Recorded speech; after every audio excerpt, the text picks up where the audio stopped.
I get $400 and I was like, okay, that's my seed money. At 13, that's my seed money. Turn that into a gigantic rental portfolio and a lot of wealth 15 years later. But let me talk to you about how I did that. Well, howdy guys, I am Landon Chase, and I'm here to tell you how to build wealth in your teens. It starts there, shockingly. At least it started there for me. I'm going to tell you a little bit about my story and then what principles you can pull out from that. My story is I was like 13 years old. My parents told me they wouldn't pay for a car for me. They wouldn't pay for my insurance. They wouldn't pay for my phone. And I was like, wow, this sucks. And I lived at a ministry. I lived at a Christian kids camp, and I was only allowed to volunteer there. I wasn't allowed to get paid, and I was kind of required to volunteer there. And that was a huge blessing. I loved it. It made me into the man I am today. But I had this conundrum. My parents said I couldn't go get a job. They wouldn't pay for my car, and I couldn't work at the place I was required to volunteer. So I was like, man, I love cars. I really want to buy a car. How am I going to do this? And it created this problem solving thing in me where I started thinking through this and dreaming up ideas and scheming and lemonade stands and all kinds of things. I was in a rural part of Washington. It wasn't a great place for lemonade stands, so didn't do that. But I knew that every Christmas and my birthday, there November, December, I'd get like $400 between all my family, grandparents, everyone would send me cash. I don't know, maybe not the most meaningful gift you can get, but I was thrilled. It was great for me, so thank you. It was awesome. I get $400 and I was like, okay, that's my seed money. At 13, that's my seed money. What can I turn that into? And I'll get there, but turn that into a gigantic rental portfolio and a lot of wealth 15 years later. But let me talk to you about how I did that. So that $400 for my birthday and Christmas, I bought dolls. It was a great thing. As a young, masculine 13-year-old, I started buying dolls. Not really, just one time. I bought dolls one time. I was at some thrift store in Orange County, and there were these very unique looking dolls sitting there. I looked them up on eBay, and they were selling for like $200 each, and they were $50 each. So I was like, great, I'll buy them. I bought these 4 dolls, went home, listed them all on eBay, and shockingly, they were all limited edition versions of whatever these special dolls were. They were Sasha dolls, and I sold each one for $600. So there I went from a $200 investment to like a $2,200 profit. It was amazing. So then I'm sitting there with this cash, and I'm like, oh my gosh, I'm 13 and I have $2,000. I'm the richest person I know in my friend group. So then I took that money, and we were actually driving home from California up to Washington, and there was a little town right off the 5, and there was a $600 1980 K5 Blazer. I pull up, it's got a for sale sign on it, $600. And I was like, well, I have $600. So I bought my first car. I never drove my first car ever. My dad drove it because I was 13. So it drove home, bought this really sweet car. It drove home, and then I get it home, and I'm like dreaming of all the things I'm going to do to it. And then I was like, you know what? I'm not going to do any of that to it. I'm going to clean it up. I'm going to spend a couple $100s in parts to just get it good enough to sell. Listed it on Craigslist, sold it for $2,500. All of a sudden, I've got like 3 or 4 grand, and I'm still 13. This unlocked a concept for me. It was me not trading my time for money. I probably spent 5 hours of work on that car, and I made a profit of $1,900. That's like $300 an hour as a 13-year-old. So all my friends are working at Burger King making $8.50 an hour, and I just made $300 an hour. And I was like, wait a second. This might be the best thing that ever happened to me as a 13-year-old. I can't get a job. Maybe the job is the problem. So then it put me on this series of fortunate or unfortunate events, you can ask my wife, where I have since flipped over 140 cars. And that has been an absolute blast. But back then, it was like 20 cars a year when I was 13, 14. And you would have thought I was like a cartel. I was working for the cartel or something. I'd be having months where I'd have 10 or 15 grand in my bank account, and a lot more coming in. And I'd be buying a car out of Canada and out of Oregon and Eastern Washington. And it taught me so many things, from interacting with adults over email, writing professional emails, sales. In 140 car deals, you have to buy and sell. It taught me negotiating. It taught me cash management. It taught me tons about mechanics, not something that I would advise if you want to be financially independent one day. Being a mechanic probably isn't the route, but owning a mechanic shop could be. And that's a lot of fun. But this helped me immensely sharpen my business skills. And so I spent the next 4 years just building and flipping and having all this fun. I rarely spent money. Occasionally I'd buy myself, if I had a really good flip, I'd buy a nice watch. And to me, a nice watch was an $80 G-Shock watch. And that was big when I was 14. A big thing was don't spend all the money you make. That's foolish. So I just kept doing this and doing this. And by the time I left for college, I had like $50,000 as an 18-year-old. I've met 18-year-olds, and now I'm like, wow, I was a weird homeschool kid who rides horses and hangs out with their mom a lot, but I have 50 grand, and that was awesome. And then I was leaving for college. I was going to go get a business degree in Point Loma in San Diego, a school that has since gone woke. Thank you, San Diego. But it was crazy to be leaving high school with that amount of cash. And I had to figure out what to do next. And the logical next step, as any young man would, is investing in penny stocks. And I made a lot of money very quick in penny stocks. And then I lost a lot of money very quick in penny stocks. It's like the first time you gamble, you make $300 and then you're hooked and then you lose 900.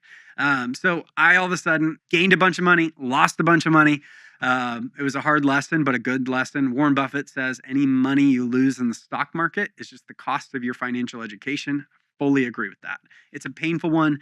Start small when you get into the stock market so you don't lose large. But it made me realize I need to spend some time figuring out how to build wealth. I now have this windfall of money. It wasn't a windfall. I worked for it. But I have this money. I have this nest egg to preserve. What do I do with it? How do I use this how do I make this work? Because I'm in college. I'm in classes all day. I'm volunteering in a ministry. What do I do with this money to generate more money? So I did this thing that I would advise anyone who is young, single, male or female to go do. I went to Goodwill and I bought every finance book they had. And I did this for 2 or 3 years. And I think at this point, I've read maybe 300 finance books. And it's anything from a get-rich-quick scheme guru to Tony Robbins to Rich Dad, Poor Dad to Psychology of Money, absolutely anything I could read. And it didn't matter if I agreed with the philosophy. I think one of the biggest mistakes you can make as a young person is going along with whatever your parents taught you on finances, because it was probably on accident. They didn't mean to teach you what they taught you, but everybody has financial DNA. You've had hurts, you've had pains, you lost money. My dad always said stocks were gambling because he lost a lot of money in the stock market. So he was scared of it. It wasn't his thing. I don't blame him. He did a lot of car stuff. That's awesome for him. I did car stuff, but you can't get exponential growth in the car market. I would consider flipping cars a side hustle. It's very hard to turn it into a business that generates revenue and that I could hand off and it would keep growing. I was the thing that made the car business work. So that's not like a very scalable idea. So the great thing, again, I had a constraint. I was in college. I couldn't spend very much time on this other than reading books, growing in my knowledge. And so I read all these books and I invested in myself. All of you who are in your teens or your early 20s, you have a ton of time. You may spend all that time watching TV or video games. I would discourage that. It's fun. It's a good neutral check out of the world, relax. You're going to wish you had more of that time in 10 years where you could just chill and relax. Get ahead on financial wisdom. This stuff, it will last your whole life. So I call it compounding wisdom. The more you fill your brain and understand finances, every year that'll grow. And you have money coming in every single year, hopefully for the next 70 years of your life. So if you start right now learning about finance, it will carry you a very long time. And the earlier you start learning about finance, the better. Because $1,000 invested when you're 18 it's a couple million when you're in your 70s. That's awesome. $1,000 in your 50s is a couple $100,000 in your 70s. So if you get started, and wisdom works the same way, you glean as much wisdom as you can in your teens and 20s when you have a ton of time and not very much money. It doesn't matter because you're getting ahead of everyone else. It's like the average person starts investing in the stock market in their mid 30s. Get started sooner. And you can invest in index funds and the Dave Ramsey model, and that works. That totally works. But I didn't want to abdicate my authority and wisdom and finances to someone else. I wanted to learn as much as possible, especially on this topic. Through this whole process, I had to develop my investment strategy. My investment strategy, I read a book by The Motley Fool, great company. They have tons of books. Would recommend reading them, at least as one of the options of financial wisdom you get. And their whole thing is finding small growth companies that have certain metrics that seem like they're going to be here in 20 years. And this made a lot of sense to me. And they advise find something in a category of business that you understand. So I'm not going to go like buy a golf company because I don't really understand golf companies. But what I did understand was e-commerce. All I did in high school was e-commerce. And there was pretty much eBay and Amazon. There really wasn't a lot else. All of a sudden, there's a small Canadian company called Shopify. It went public. And I think I put like 10 grand into Shopify. I was like, this is a company I believe in. And all of you are maybe chuckling because you're like, everyone knows Shopify. They didn't in 2018. And Motley Fool was recommending them as well. And I was like, okay, they're recommending them. I understand this business model. It's like Amazon for entrepreneurs. This is great. So I put like 10 grand into Shopify. And then let me just look at the exact numbers. In the next few years, that 10 grand became 100 grand. And I'm still like in college and turning money into a lot more money. And I couldn't have made that much money if I worked 2 full-time jobs the whole time I was in college. So it was a very great learning for me. And since then, that's really solidified my financial strategy, which is making my money work harder than I work. And I'm going to work hard and I'm going to learn as much as I possibly can. I'm going to be the best employee I can, but I'm not going to wait until I'm 65 and hope Social Security's there. I'm going to get started way sooner. So what you have on your side, if you're in your teens or your 20s, is a lot of time. So if you make a mistake, if you lose 5 grand, it's okay at this point in your life. When you're 55, 65, 75, your risk tolerance needs to go really low. You cannot afford to lose. But in your teens and 20s, you can take some risks. I take educated risks. So I'm like investing in companies other people are recommending. The company model makes sense to me. You can use AI to analyze the business model. You can use AI. I've put in my 3 favorite investment books and said, recommend the top 10 stocks that fit within these 3 strategies. And then I go through those 10 stocks and I'm shocked at how good they are. And I'll pick maybe the 3 I believe in out of that 10. And that works really well. But so I built my investment strategy, and I can take more risk now than I can take in 10 years, but I can't take as much risk as I did 10 years ago. So I need to be careful. I have a kid, I have a wife, I have a few mortgages, and I cannot lose it all. So I am more diversified than I was 10 years ago, and I'll be more diversified in 10 years from now. This is not everyone's investment advice, but it is mine. And you need to figure out your investment strategy. So what I'm not telling you to do is to do what I did. What I'm telling you to do is read as many finance books as you can and figure out what fits your personality. Because there's been many times I've seen 100 grand go to 20 grand and I about threw up. And it wasn't like a 1-day loss of 80 grand. It was like a 4-month loss of 80 grand very slowly. And it about made me want to throw up and I had the most anxiety. But I was single. I wasn't married at this point. The only person suffering was me. And it was just the digital. I'm looking at Robinhood and I'm like, wow, this stinks. And I've trained myself every time I lose a bunch of money, my instinct is to dump more and more and more in. Because do I still believe in those companies? Did something massive happen to these companies right now that made them pull back this bad? No. people just freak out. Everyone freaks out. If the overall market's falling, don't worry about the stocks you picked. Just write it down and invest as much as you can. I've done that every single time, and every single time they've bounced back. And a really fun one, get what you pay for here. There's a stock called TQQQ. It's the NASDAQ, which is the best stocks in the tech world all combined into one fund. And a lot of like boomers will tell you just invest in the NASDAQ, invest in the S&P 500, invest in the Dow Jones, and just ride that. It'll do 6 to 12% a year for the rest of your life. Great. That's a fine investment strategy. What I think is really fun is wait until there's a big stock market pullback, which happens every 2 to 3 years. There's some massive crash. So this happened when I got married. I got married in 2020, January 2020. It's a good time to get married. We left the country for a month and we came back and everyone started talking about this thing called COVID. And we had a bunch of wedding money. I think I had like 16 grand from our wedding. It was like, oh, this is awesome. And then the stock market absolutely crashed and it fell and it fell. And all the tech companies were falling the worst. And I was like, so the world's shutting down and tech is going to shut down? That doesn't really make a lot of sense. What are people going to do? And really, the effect of COVID was we fast forwarded 5 years in tech. People started working from home. We needed Zoom to work. People needed exercise bikes, Pelotons. That was not a good investment. I never invested in Peloton. Don't ever believe people are going to keep working out. That is not going to happen. Very unlikely.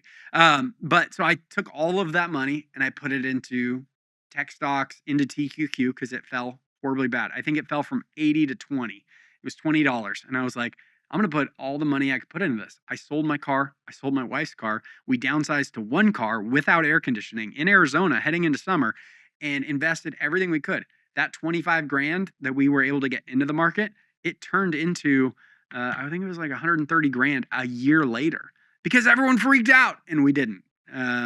Warren Buffett says, buy when there's blood in the streets. And when the market's at the all-time high, run. But if you can do the opposite of what everyone else does when you're investing, it will help you so much. It has never let me down. And the time it will let me down is when the world ends. There's going to be a day, the stock market crashes, blah, blah, blah, blah. It's not going to recover. If that happens, we're going to have way bigger issues than my 401k or anything like that. So don't worry about that so much. There could totally be that black swan crisis, but I don't dwell on that a lot because everybody's retirement depends on the stock market doing well. So there's like the stability that's just naturally there in the stock market. Because if it all gets wiped out, there's going to be millions of old people that have nothing. And so it really can't get wiped out. The government can't let it get wiped out. You just saw the Trump accounts get launched for children. So he's going to be dumping billions of dollars into the stock market every year for the next like 4 years at least, hopefully longer. And all that does is create stability because you're not supposed to pull that money out of these accounts until your kid turns 18, 25, whatever it ends up being. All that money gets locked up in the market and just creates stability and a supply demand issue because there's just more stocks being purchased. So all this is great for you. All this is great for you. But I'm not telling you, this is not financial advice. Do what I'm doing. It's the principle. So go learn what your financial investment strategy is and do it. Try it. Start small, but don't be scared to go more and more as you see it work. I would do a trial period of like a year. Just start buying some stocks, put $100 in here, $50 in here, and just see it grow. Ashley did this. I taught my wife when we got married, taught her all about investing. I think she invested like $400 6 years ago, and today it's like $2,200. So she's a great investor. I think she might be better than me. But she started small and she stayed small because it's not her primary thing. Let me take a step back from all this. So I got into all this investing stuff, awesome, fun, whatever, stocks. But let me reiterate my progression. So I started with a couple $100 of seed money from grandparents and Christmas present, whatever. Bought some dolls, made some money. Bought a car, made some money.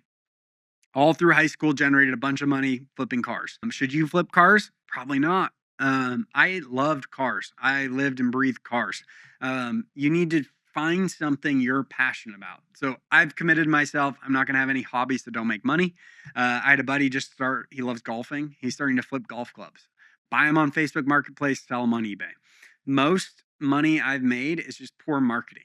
I buy something off OfferUp because the guy doesn't know how to list the thing, and I sell it on eBay where I know how to list it, and I'm listing it to an international audience. I've sold something like 15 cars to other countries: Sweden, Latvia, Germany, Australia, Israel. Lots of fun cars going out of the country. You take it from a small market to a mass market, you can make quite a bit of money just by learning how to market things. So I took seed money, 2 dolls, flipped those dolls. Don't advise that either. Then I flipped cars, flipped a lot of cars, made a lot of extra income. And then I needed to figure out what to do with that income to make it work for me while I was at college. I put that into stocks, and then that started working for itself. I didn't need to buy a house or anything at this point. And fun tangent, I went to college for entrepreneurship because apparently you needed a degree in that to do it. And I almost got failed out of my senior entrepreneurship class because I won every single competition he put on, because all these kids were coming in wanting to learn how to be an entrepreneur. I had been an entrepreneur, and those who can't do teach, and those who can't do business teach entrepreneurship. My professor, and I hope he tunes in and comments, he failed 8 businesses in a row, and I had not.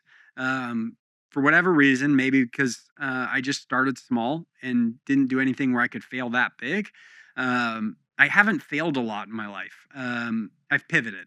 And so maybe it's me gaslighting myself, but I think you can pivot almost anything to be a good idea. And a lot of entrepreneurs go really big into something and fail really hard. And so this teacher, he taught failure the whole time.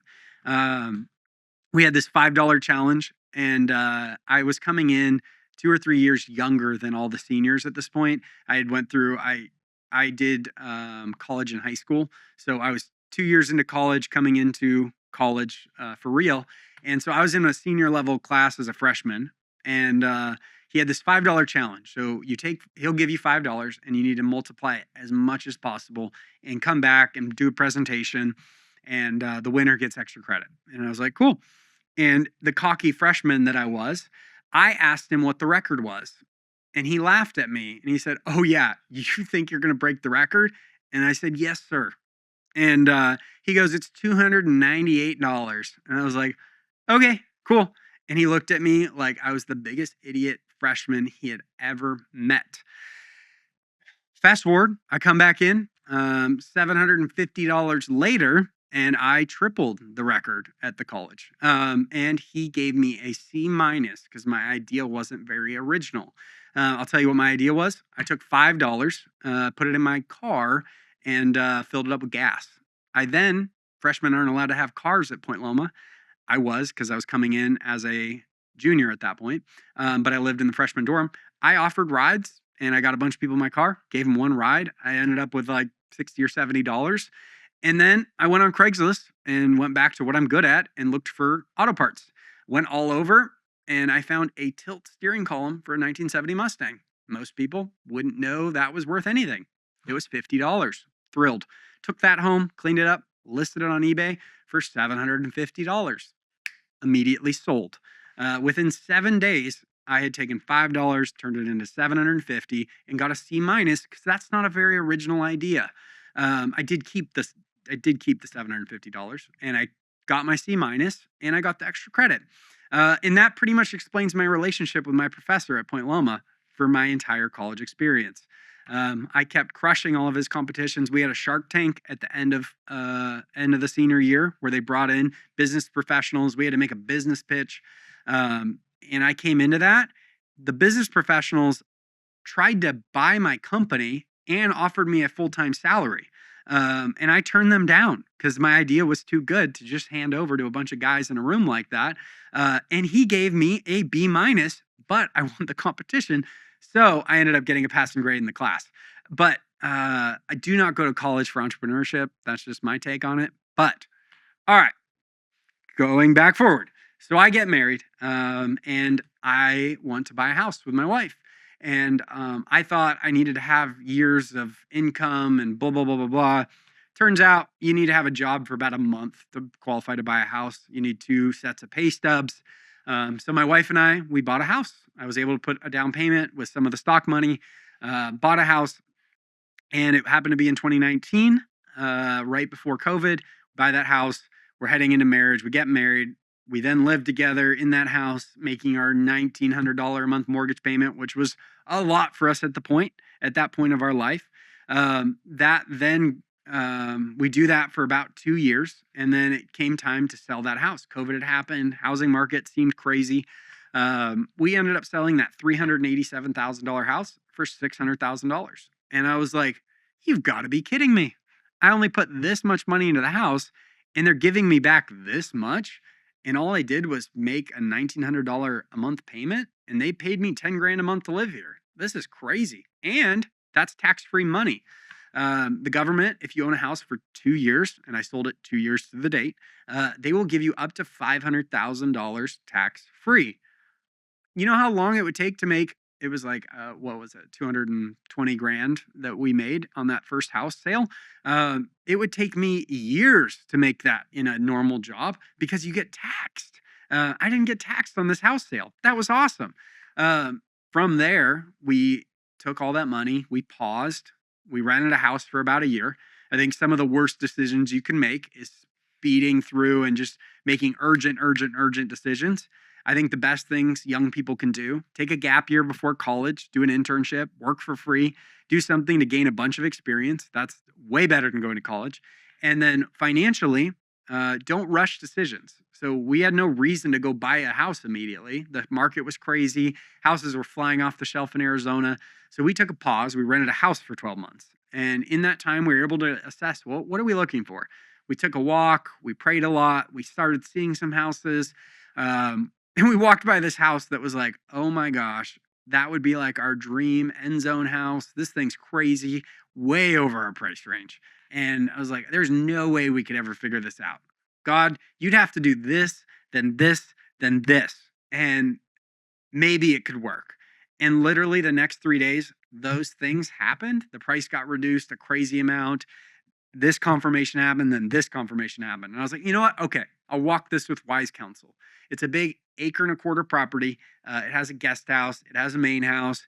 We were like, how could we make this work? Yeah, we don't have kids yet. We do have dual income, but we don't make that much money. We're doing ministry. How do we figure this out? So I walked it with wise counsel. Big advice to you, find wise counsel that's been successful financially and submit to their decision-making process. So we walked this property with that man, and he was a real estate investor. And he walks it, he goes, easy. You guys need to just live in that casita for the next 3 years, rent out this main house, do Airbnb, do whatever, and they'll pay your mortgage. You'll build equity on this property. And it is shocking there's anything this big property-wise available in Scottsdale, Arizona. So we moved in, we purchased it. And instead of doing what he said, we went crazier. We bought a tiny house. 200 square foot house. I just could not get enough of my wife. So I moved her into 200 square feet. And I'm a hoarder and she's a minimalist. So it was like the best thing you could do for your marriage. 10 out of 10 recommend it. So we moved into this tiny house for a year and redid our casita. We rented out our main house, put it on Airbnb. It was crushing it. We were redoing our casita. And we ended up moving in that casita, living there for 2 or 3 years. It was awesome. We learned a ton in that process. We were able to buy another rental property through that. It was great. It was awesome. That's the culmination of 15 years of chopping the wood and starting really small and not trying to skip steps. There's a lot of skills that need to get acquired. So in your teen years, your biggest thing needs to be skill acquisition. Don't worry about getting paid. Don't worry about your finances that much. Learn how to buy and sell something. Learn how to show up to work. Learn how to get promoted at work. Learn how to save money. Learn how to invest money. Learn all these things. You don't have to pay the dumb tax. You're watching a YouTube video right now. Awesome. Spend the money investing in your wisdom, then get started. Or do those things at the same time, rather. That's when the wheels are turning on a car, it's way easier to steer it. Go out to your car and try to turn the wheel while the car's not on. It doesn't really work. When you're rolling in a car and you turn the steering wheel, it turns really easy. My life has been a series of pivoting and then pivoting while praying and listening to the Holy Spirit. Amazing things happen. And that's been the whole story of my investment career. And as if I was 15 again, I would figure out what is the thing that I'm good at? What is the thing I'm passionate about? How can I make some extra money? Maybe you do work at Burger King. Great, do that and learn about finances and learn about crypto and learn about houses and learn about real estate and like learn as much as you possibly can. Um, and then look for opportunity and be asking people, hey, can I just ride along with you, find a real estate agent? Hey, can I just come learn from you for a day? I'll just help you with whatever. Oh, you need errands run? Let me do it. Just be really humble. Surround yourself with people that know more than you and submit to them. Be totally honest about your situation and pivot. Pivot your life towards what they have learned and what they know. They've paid the dumb tax. You don't have to. I think if you were to get one thing out of this video, is building wealth is not luck. It's not elusive. It's not even that hard. It's just getting started. People will look at my life and be jealous or think, wow, I've really had it easy. Oh, my parents must have helped a lot. None of that's true. This has been incredibly difficult, but it's taken from me is to be incredibly disciplined and consistent. And consistently learning and consistently humble and consistently going to wise counsel and consistently dying to my flesh. Every year since I was 13, I wrote down goals, financial goals, life goals, health goals, spiritual goals, and then I follow up on them every single year. I can go back to my journal when I was 13 and I said, I want to have $1,000 saved by the time I'm 14. And I had $2,500 saved by the time I was 14. That was awesome. But you have to write things down. You have to keep yourself accountable. We live in a world that is so easy to avoid accountability. You need to be the first person keeping you accountable, and then your wise counsel and your family and all that. Some people will think you're crazy. People look at my life and think I'm nuts. The tiny house made no sense. We were in a financial spot. We just sold a house. We could have lived a very comfortable life. We could have bought a starter home, almost owed nothing. Our life would have been so comfortable and stress-free. I don't want that. I don't want a stress-free life at this stage of my life. I want a stress-free life when I turn 40, 50, 55, 60. Right now, it's my sacrifice season. It's your sacrifice season. When you're 14, 15, 16, go to work, learn some skills, learn to negotiate. Everything in your life is a negotiation. The sooner you learn that skill, the better off you'll be, and that will compound every single year. So my challenge to all you young people watching this, get a vision, write it down, make it plain, and keep yourself accountable to it. And you'll be shocked at what happens over 15 years. I was sitting with my wife talking last night. 15 years has passed since I was 13, 14. Wow. What do I have to show for it? Oh, I'm proud of myself. I worked hard.